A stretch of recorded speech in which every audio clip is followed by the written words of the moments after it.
پاکستان کی حالیہ تاریخ کی سب سے ڈرامائی سیاسی کہانی، ایک ایسا الیکشن جس نے تمام اندازوں کو، تمام پیش گوئیوں کو غلط ثابت کر کے پورے ملک کو ہلا کر رکھ دیا۔ یہ کہانی ہے 2024 کے پاکستانی عام انتخابات کی، ایک ایسی کہانی جو تضادات سے بھری ہوئی ہے۔ سوچیں، ایک لیڈر جیل میں، اس کی پارٹی کے پاس اپنا انتخابی نشان تک نہیں، اور ایک ایسا الیکشن جس میں ان کی جیت کا کوئی سوچ بھی نہیں سکتا تھا۔ تو آخر ہوا کیا؟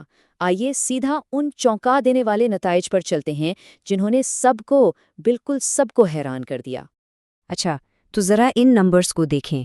تمام تر مشکلات اور دباؤ کے باوجود عمران خان کی پارٹی پی ٹی آئی کے حمایت یافتہ آزاد امیدواروں نے 93 نشستیں جیت لیں۔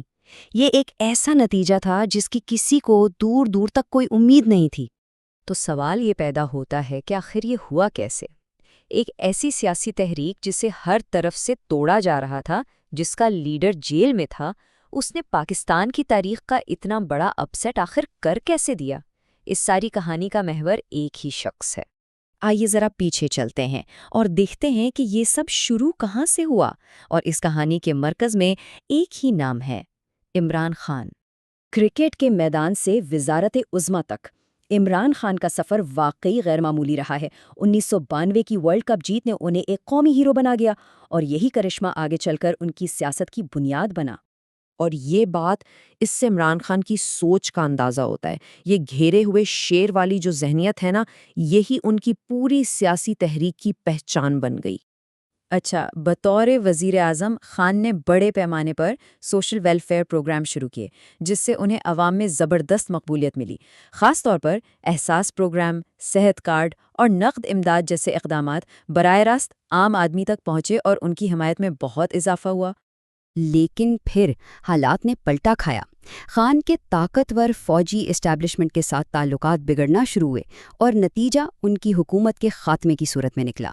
یہ صرف ایک پارلیمانی کارروائی نہیں تھی، اس ایک قدم نے ایک ایسے گہرے سیاسی بحران کی بنیاد رکھی جس کے اثرات آج بھی پورے ملک میں محسوس کیے جا رہے ہیں۔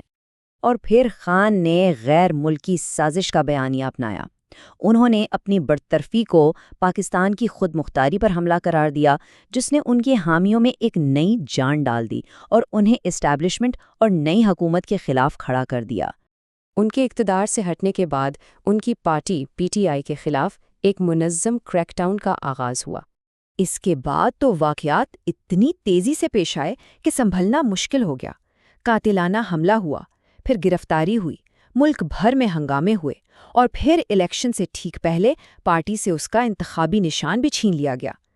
ہر قدم پی ٹی آئی کو کمزور کرنے کے لیے تھا۔ اور پھر مقدمات کا ایک نہ ختم ہونے والا سلسلہ شروع ہوا۔ خان کو ایک کے بعد ایک الزامات کا سامنا کرنا پڑا، اور انتخابات سے صرف چند دن پہلے انہیں کئی کیسز میں سزائیں بھی سنا دی گئیں۔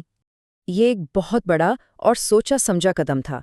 نشان چھیننے کا مطلب تھا کہ پی ٹی آئی کے امیدواروں کو آزاد حیثیت میں الگ الگ اور انجان نشانات پر الیکشن لڑنا پڑا۔ ایک ایسے ملک میں جہاں بہت سے لوگ نشان دیکھ کر ووٹ دیتے ہیں، یہ ایک بہت بڑا دھچکا تھا۔ اب واپس آتے ہیں الیکشن پر۔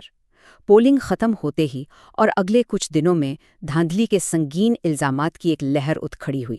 ایک سینئر سرکاری افسر کا یہ دھماکہ خیز عوامی اعتراف، چاہے بعد میں وہ اس سے مکر بھی گئے، ان لوگوں کے لیے ایک بڑا ثبوت بن گیا جو دھاندلی کا الزام لگا رہے تھے۔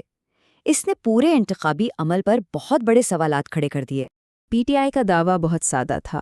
ان کا کہنا تھا کہ پولنگ اسٹیشن کی سطح پر جو فارم 45 تھے، ان میں نمبرز ان کی جیت دکھا رہے تھے، لیکن جب ان سب کو ملا کر حتمی فارم 47 بنایا گیا تو نتائج کو غیر قانونی طور پر بدل دیا گیا۔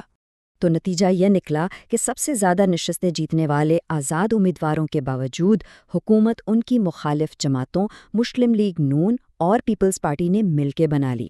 مؤثر طریقے سے الیکشن جیتنے والوں کو ہی حکومت سے باہر کر دیا گیا۔ اور اس متنازع الیکشن کے بعد ملک ایک انتہائی غیر یقینی اور غیر مستحکم سیاسی صورتحال میں داخل ہو چکا ہے۔ آج پاکستان کو جن چیلنجز کا سامنا ہے، ان میں ایک ایسی حکومت ہے جس کی قانونی حیثیت پر سوال اٹھائے جا رہے ہیں، ملک کا سب سے مقبول لیڈر جیل میں ہے، اور عوام اور اداروں کے درمیان اعتماد کا رشتہ بری طرح ٹوٹ چکا ہے۔ اور اب سب سے بڑا سوال یہی ہے کہ آگے کیا ہوگا؟